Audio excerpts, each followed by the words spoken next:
Is your job search stuck? Maybe you're not getting any interviews with employers, or maybe you are, but no job offers. Or you may be new and not even know where to start. This is Charles Max Wood, and I'm releasing a new course and ebook on how to find a job as a software developer. The course walks you through the process of finding the types of companies you want to work for, getting their attention, and putting your best foot forward as the candidate they want. I've coached dozens of developers in looking for jobs and have been able to help several people find jobs within 2 weeks to 2 months. So whether you're new to development, can't find a great job that fits what you want, or are looking for remote work from an area without a strong tech community, I can help. Go to getacoderjob.com and sign up today.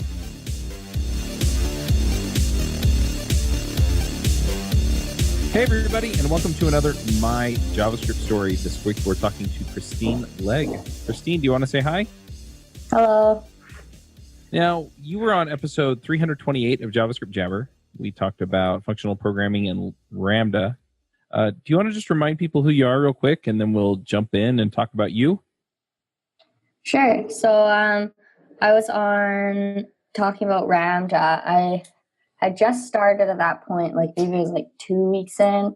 I just started working at Google in New York. And prior to that, I was working at Zen Hub, which is a project management tool, kind of a startup in Vancouver. So when I was originally talking about Lambda, that was because I was using it at Zen Hub a lot. And now that I'm at Google, I don't use it anymore, but still enjoy learning about that type of stuff and talking about it. Cool. Well, this show, we try and tell your story and give people an idea of where you've come from and how you learned to program and things like that. So let's start there. Let's start with how you got into programming. Okay, so I actually in like high school and everything wasn't that interested in computers at all. My family didn't let us spend much time on the computer. My parents would limit us to like half an hour a day or something. And, you know, we couldn't use MSN or any of those things. We could just like check our email or whatever. So I had like absolutely no idea what programming was, let alone like I couldn't really do much on the computer at all. So when I graduated from high school, I wanted to do applied math. So I went into an engineering program at University of Toronto. And the goal was that I would do, like, it's like a general first 2 years, and then you specialize. So I was hoping to specialize in the applied math part of that. And for engineering, you have to take an introduction to programming class in first year. Mm-hmm. So I was actually like dreading this. There's like I remember seeing on my schedule that I had a 4-hour computer science lab in the morning. And I was like, I can barely turn my computer on. So I actually ended up like hating the program, and I dropped out like 3 months into it or something. And the only class that I liked was the computer science class, which is not what I was expecting, because it was kind of similar. It was kind of the stuff that I liked about math, where like there's like a concrete answer and stuff like that, but it wasn't so, the math that we were doing was really theoretical, and I don't like that part of it. Like I like that practical applications, and obviously with like programming, you can see the practical applications of like the problem solving that you're doing. So I came back to Vancouver, and I said to my parents that I wanted an office job. I don't really know why I wanted an office job, but they said, you have to work, like dropped out of school, you got to work now. So I was like, hey, I'm going to get an office job. So I went to the YMCA career center by my house, and I went in there and I said, I want an office job. And the guy's like, what office job experience do you have? And I'd like worked at Canadian Tire and a garden store. And I was like, I don't have any. He said, okay, we'll find anything that says will train for experience. So he found me this job that was basically just data entry. And it was myself and the founder of the company, the president of the company, who was a computer science guy. That was his background. And he hired me to do data entry. And when he interviewed me, he's like, oh, do you have any interest in programming? And I was like, oh, I actually did quite like the class that I did, but I don't have any experience. And he's like, okay, we'll hire you for data entry. And if you want to learn, then you can learn. So nice. Yeah. So I started working for him, and then he would do like 4 hours a week with me where he would teach me C#. And so then I did that, and then I ended up going back to school. and for computer science while I was still working there part-time. Yeah, so basically the guy from that job like got me into programming. I kind of did it backwards. Like I got the job first and then I was like, oh, sure, this looks fun. So what was it that you enjoyed? I mean, you said that you liked seeing the outcome from your work, but was there more to it than that, or was that pretty much it? That's pretty much it. I like the problem solving part of it. Like I like how you can break things down. The part that's interesting for me, I wouldn't say is like the technology necessarily. Like Right. I'm not that into like, I don't necessarily keep up to date on all the newest, trends and all these things, but I actually just like the problem solving part of it. So it's like, oh, you need to display this thing. So you get, data in some form, and then you have to kind of step by step break it down to get it into the thing, like, to transform it into something that's useful that you can display. I like that part of it the most. Especially when I started, that was what I liked. And yeah, the guy that I worked for, he wasn't the most up to date on any of the trends either. So I was really behind. Like we were making a desktop application and weren't using any like external libraries, right? I didn't even really know that those things like existed. So I just like the problem solving part, just like, yeah, writing code, I guess. Cool. So you got in, you start doing C#, you're building this desktop app, you go back to school. So you got a 4-year degree in computer science? Yeah, so I studied computer science and statistics, combined major. Ah, I haven't done much with the statistics part. I gotcha. would still like to. I was going to say nerd, but anyway, so you graduate. How do you make the transition then from building desktop apps to building web apps? So in my mind, so I stayed while I was doing my degree. I'd work part-time for one company, and then during the summers I'd work there full-time. So I was originally doing like part data entry, and then started shifting more and more to doing development work. But I was only doing like basically like the client-facing part of this web application. Mm-hmm. And I think that I thought that what computer science was like the back end, like, I don't know, setting up servers, and I really like didn't know anything about that at all. So I kind of thought that web development was like I don't really know how to describe it. That to me was like real computer science. Like I was like, if I know how to do web development, then I'll feel like a programmer and like I'll know all this like new stuff. So basically, I worked there for that one company for 5 years, and then I thought it was time to branch out and learn something more. Like I thought that I kind of learned everything I needed to learn from there. So I started applying for internships. It was my last summer before, like I had one more semester left. So it was my last summer to get an internship. And so I got one at a company called Axiom Zen in Vancouver. And they hired me and they're like, what do you want to do? And I was like, I want to do web development, because this kind of seemed like a gap that I was missing. I don't really know. Yeah, I had done a class on web development, and my partner had done an internship previously with he was doing web development in his previous internship. So we had to work together and build like this really, really basic web app. And he basically just did the whole thing because it took him like, I don't know, like an hour to do it. Like he set up Bootstrap and like hooked up like the back end and the front end. And I remember just having no idea what was going on. And I was so intimidated working with him and being like, I don't even know what any of this stuff means. So I think that kind of drove me wanting to do web development. So I started at Axiom. So I said I have no experience, but that's what I want to do. And so they hired me on Zen Hub, which was the web application that the company had. And so I just basically got thrown in there day one. And they're like, okay, here you go, web development, time to learn JavaScript. I remember my first bug was like basically like realign something in CSS. Like it was like one line of CSS. It took me like 4 hours of like bashing my head. I didn't even understand like what the CSS part was. And I remember finally like my he was kind of my boss, but he sat beside me and I looked at him and I was like, I don't even know where to start. And he's like, so this is CSS, like, Right. here. So it started out like that, but I really ended up, I love JavaScript. I think JavaScript is really cool. Cool. So what was it about JavaScript that really drew you in as opposed to C# or some of the other languages that you'd experienced? It's much more simple. Like, I like how you can just run. You don't need much setup. Like, you could just run, like, a script and from top to bottom and it'll run.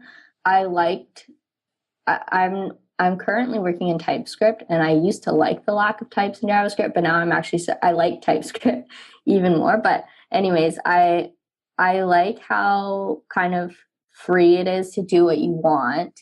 I like how you can I really like functional programming, so I like how that's easy to do with JavaScript. The other thing that I like is just how many, like open source libraries and like the big community. Maybe there's a big community for C#, but I don't know because I wasn't involved in it then.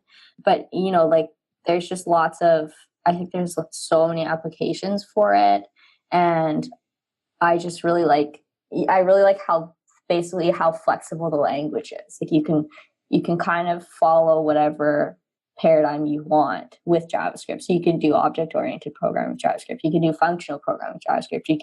You can combine the two. You don't end up being like constrained by, what the language lets you or doesn't let you do. Yeah, that makes sense. Yeah, so you get in, you start working on Zen Hub, you figure out this whole JavaScript thing. Were you doing back-end work too, or were you mostly focused on the front end?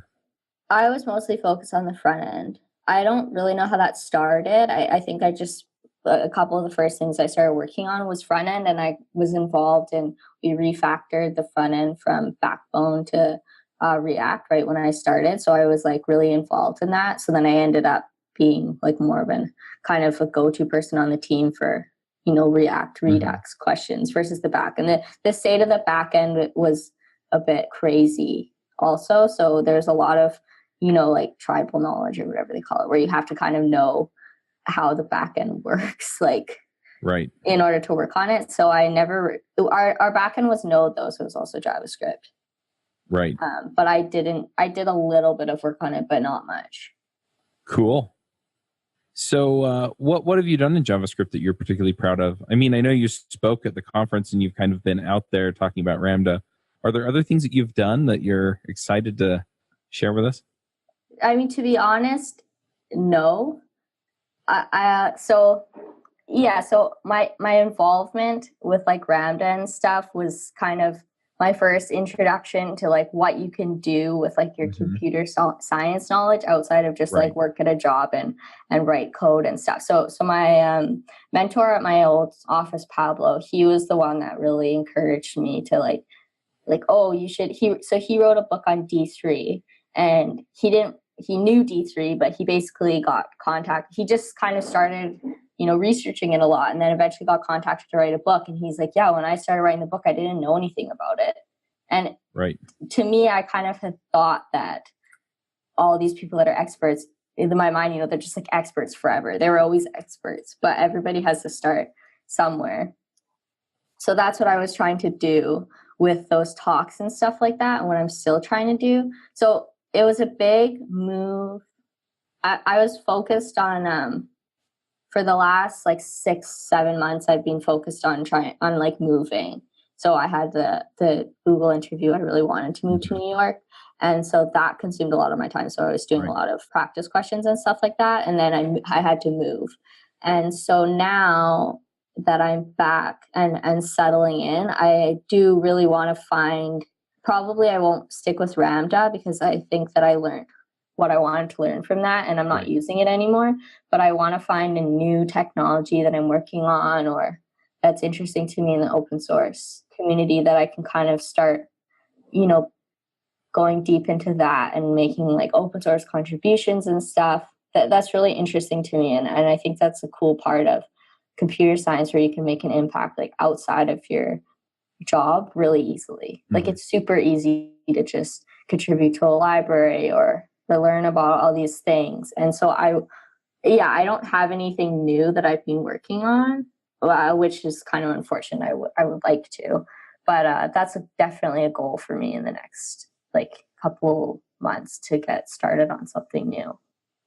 Yeah, well, given where I've been at lately, I definitely understand that sometimes you spend more time on life than you do on code. So Yeah. Yeah, there's the balance in there somewhere that I haven't found yet since well, moving. I think balance is an illusion. It's, am I able to take care of the things that I need to take care of? That's the balance, I guess. But Yeah.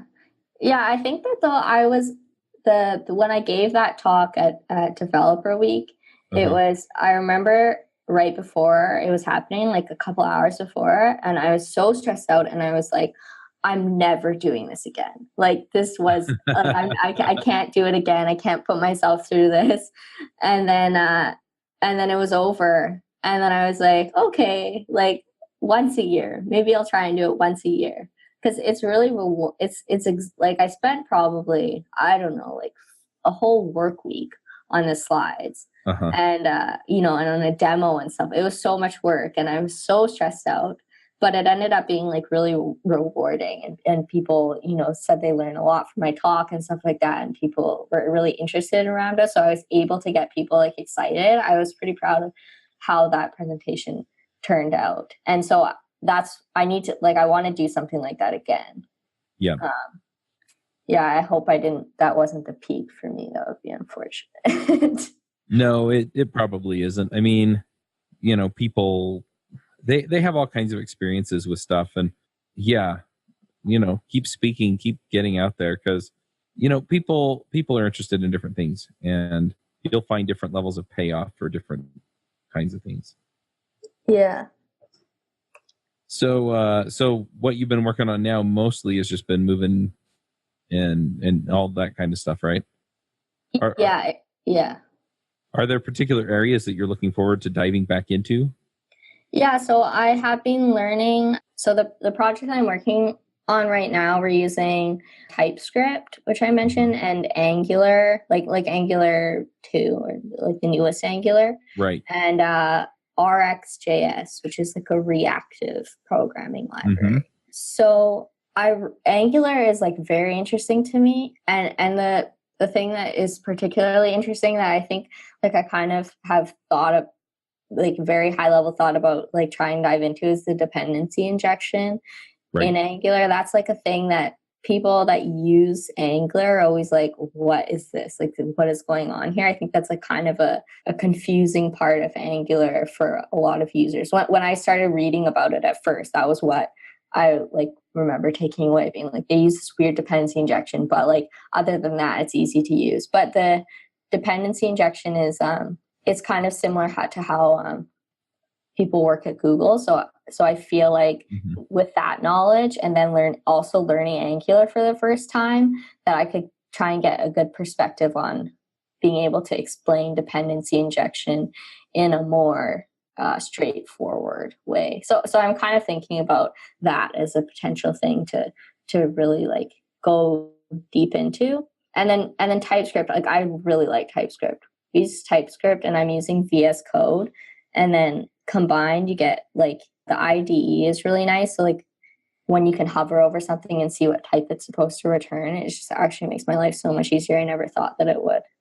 I was just like, JavaScript is the best thing ever. And now I'm using TypeScript and I'm like, well, actually, maybe not. Yeah, that makes sense. I really dig TypeScript myself, and I've used Angular off and on for a while. We have a podcast about Angular on the network, so I've dug into it when I have time, and it's terrific stuff. I'm curious, have you looked at resources as far as picking it up? Is there something that you're thinking, oh, this is the way to go? No, I mean, I read the documentation. I haven't. That's what I'm starting to. It's not that easy to. There doesn't seem to be like for React. I remember that I just read the React documentation. Like there's one page in particular that like everything leads, like if you any like search leads back to this page. But for Angular, I don't find that there's a source that's as clear as the React one.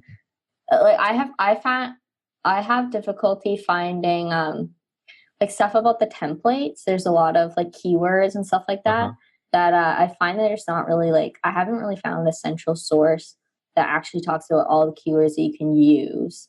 And so I end up like a combination of like the docs and then like Stack Overflow examples. But I haven't actually found like a single source. I mean, the docs are okay to get started. Like I had read those to get started, but I didn't find that they were enough. Yeah, that makes sense. One thing that helped me when I was getting started, I'll just throw in here, and this is about your story, but I think it's something that will help people if you're trying to get into Angular, is I went and worked through the Tour of Heroes tutorial. Oh. And that really kind of helped me get a handle on what was going on and how everything fit together. Yeah, I should check that out. Yeah, and it's in the Angular documentation. It's at, I think, angular.io/tutorial. Okay. Yeah, that's good to know. It's hard to I find when I'm starting a new job, like I want to like get work out quickly, like you know, get my first like you know, contributions in there. So then I end up just like trying like looking for like very specific answers to my Angular questions, and then I don't actually really learn that much about it. So that's what I want to start focusing on now, is like a high level how this stuff works, and then I can start, you know, not just for like my very, very specific use cases. And then I think I could start, you know, learning more about it and potentially something to like share my knowledge with later. But I think the cool thing about working here is that you can kind of, you can, you know, talk to the people that are working on Angular and get some insight that way. I'm sure like you can try and, you know, spend some time working on it if you wanted to. I haven't looked into that yet because I just started, but that's something that I would like to do. Yep, absolutely. And I found that most core teams for most projects like Angular are pretty approachable. So yeah. I mean, people, that's the nice thing about, you know, like the communities and stuff, is I feel like people want you to use their stuff. So it's in their best interest to, you know, make it help you to use it. Yep, absolutely. Well, cool. So do you have another talk in mind when you go start, you know, getting out there and getting ready to go again? Or no, I have a list. My list has one thing on it right now, and it's Angular dependency injection, but I don't know. I was thinking, so that's up there. Some other things I was thinking about, something to do with TypeScript. This React or RxJS reactive programming library, that's kind of interesting. I don't know much about reactive programming, so that could also be an interesting route to go down, like talking about reactive programming, because I did functional programming, and now I could try and go down reactive programming, but I don't think I like it enough yet. I don't really, it's a bit hard to use. So I'm not convinced that I'd be able to sell it. Yeah, I haven't looked at the RxJS documentation, but I understand that it's reasonably easy to pick up. And Ben Lesh, who is the main developer for RxJS, joined the Angular team a few months ago. And so, I didn't know that. Yeah, it's like promises. It's just a lot of promises is kind of how I've tried to like when I'm trying to figure out how I do something, I can often try and think about it like how it would work, how this would work if it was a promise, and then I can usually get somewhere. Yeah, the approach is a little bit different, but it's just kind of the same idea because it's asynchronous events and things like that. But yeah, I would like to look into that more. I think the top on my list of potential next talks would be something to do with Angular and something to do with RxJS, but this is like a very high level. Yeah, I don't know. I kind of would be good to make connections like within the office to see if, you know, people would want to, you know, partner up on, you know, learning that way rather than me just, you know, doing it by myself. It doesn't really make sense to try and learn this by myself when I'm working in the building where the people that wrote the thing are. Like that doesn't, you know, that seems like a bit of I'd waste time, I think. Yeah, that makes a lot of sense. So I should working on those connections would be good. Definitely. Well, if I can help you out with that, let me know. Oh, for sure. Thank you very much. All right. Well, let's go ahead and do some picks. Do you have some things you want to shout out about on this show? Do you run your own freelance business? Or maybe you're thinking about picking up some business on the side? Well, then you need FreshBooks. FreshBooks is the quickest and easiest way to get invoices out to your clients. It's easy to use. It works anywhere, available from any device on the desktop, iPhone, iPad, Android, and all of your data is backed up and secure. And it makes it really easy to get organized and get paid. You'll be tracking time, logging expenses, and invoicing your clients in no time. You can also save time billing, freeing up several days per month to focus on the work that you love, and you get paid faster. FreshBooks customers are paid on average 5 days faster because there's a link on the invoice that says pay me now. And it's a great way to grow your business. Plus, FreshBooks is offering a 30-day trial. That's right, 30-day trial if you try them out. So go to gofreshbooks.com/devchat and enter devchat in the How Did You Hear About Us section. Once again, for a 30-day trial, go to gofreshbooks.com/devchat and enter devchat in the How Did You Hear About Us section. Yeah, sure. So I've binge listened to a podcast called The Pitch. It's they describe it, or people describe it as Dragon's Den, but podcast form. I never watched Dragon's Den. Basically, you have actual investors, either angel investors or investors from funds, and then people with their business. So they come on, they pitch their business to there's 4 investors, and then they ask questions, and then they do or do not invest. And then they follow, the end of the episode, they'll always follow up. So after due diligence, often it doesn't work out. But the thing that's cool about it is, now that I'm not really working in a startup now, listening to the startup mentality, I think is super cool. These people are so excited about their project and working super hard to get it off the ground. And that's really cool and inspiring. So I've been listening to so many of those episodes. That's a podcast by Gimlet Media, which I love, all their podcasts. And now that I'm in New York, I want to go knock on their office door and see it. I'm just obsessed with Gimlet. I think their podcasts are really good. If anyone from Gimlet is listening to this, let me in. Let me meet all the cool people that work there. But anyways, so that's really cool. The other thing that I've been listening to is How I Built This. That's an NPR podcast. And it's kind of the opposite end of the spectrum to The Pitch, because on How I Built This, they interview people that have built successful brands. So the one I was listening to this morning was the guy that founded WeWork, or there's a guy that founded Lyft, or Steve Madden, Lonely Planet. And so it's kind of interesting to listen to the pitch, and in contrast with How I Built This, because it's how the people on How I Built This are the people from the pitch that succeeded. And it's listening to how hard these people had to hustle, and how hard they worked, how scrappy they were to get their businesses off the ground is just insane.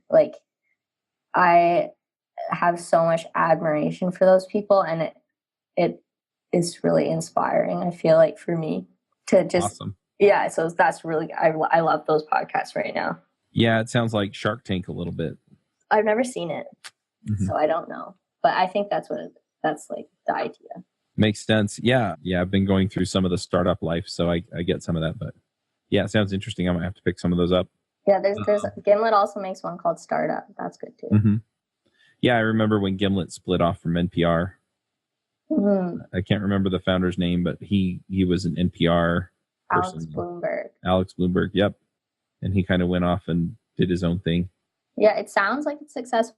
They have lots of really good podcasts, but I don't know, because I listen to them. So then you think that it's really successful.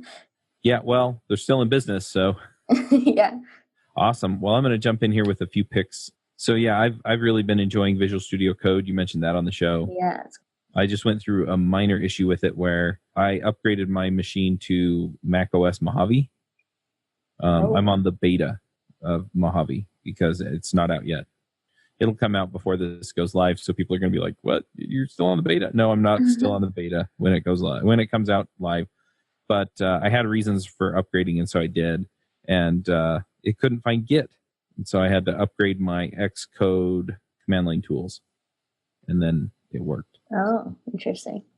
Anyway, so yeah, Git is back. And then I'm also going to pick my calendar software just because people ask me all the time, how I manage all of the things I have going on. I mean, last week I recorded, I think, 17 podcast episodes. Today I have done 5. And over the course of the week, I will have recorded probably another 7 or 8. A lot of podcast episodes. Yeah. Of course, the week after that, I'm going to Microsoft Ignite, and I'll be doing podcast episodes there. Microsoft has flown me out to several of their events, and then I've interviewed people for the podcast there. But it'll be a little different because I'll be doing it live, but that's always fun. So, yeah. Anyway, I use BusyCal, and it hooks up to Google Calendar. So I've just been using Google Calendar and BusyCal, and it's pretty awesome. I've been pretty happy with that. One other thing, a lot of people have been asking me how I schedule the podcasts, and we just switched. We were using Schedule once before, but Google Calendar actually added appointment slots. And so you booked through Schedule once, but from here on in, people are going to be booking on the shows with Google Calendar until I get my podcasting software together, and then they'll be using that instead.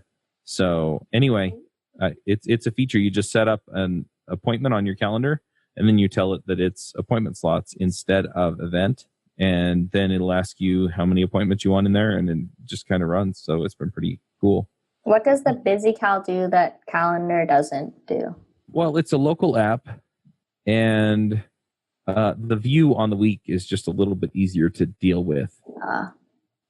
So, yeah. And I don't have to have it open in the browser. Because I also have a plugin. Maybe I'll pick this too. I have a plugin called Tab Wrangler, and it shuts tabs down that I'm not using.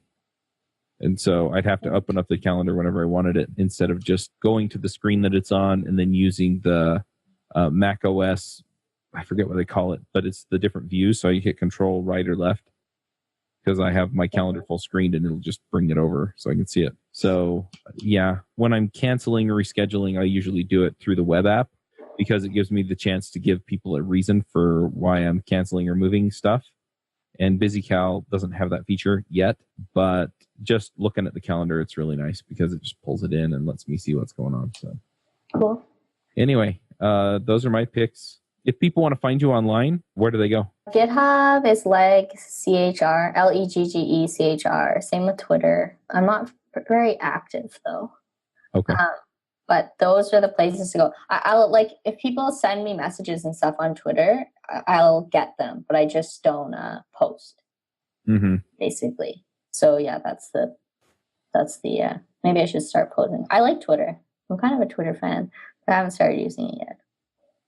Yeah, I like Twitter. My problem is that I wind up spending a ton of time. I get lost in Twitter instead of done. So I only downloaded Twitter like in February because for my presentation on Ramda, I was using the Twitter API. That's the only reason why I got Twitter. So I'm like about 5 years late to the party, but I kind of like it.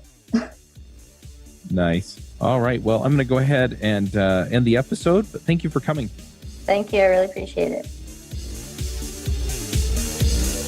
Bandwidth for this segment is provided by CacheFly, the world's fastest CDN. Deliver your content fast with CacheFly. Visit CACHEFLY.com to learn more.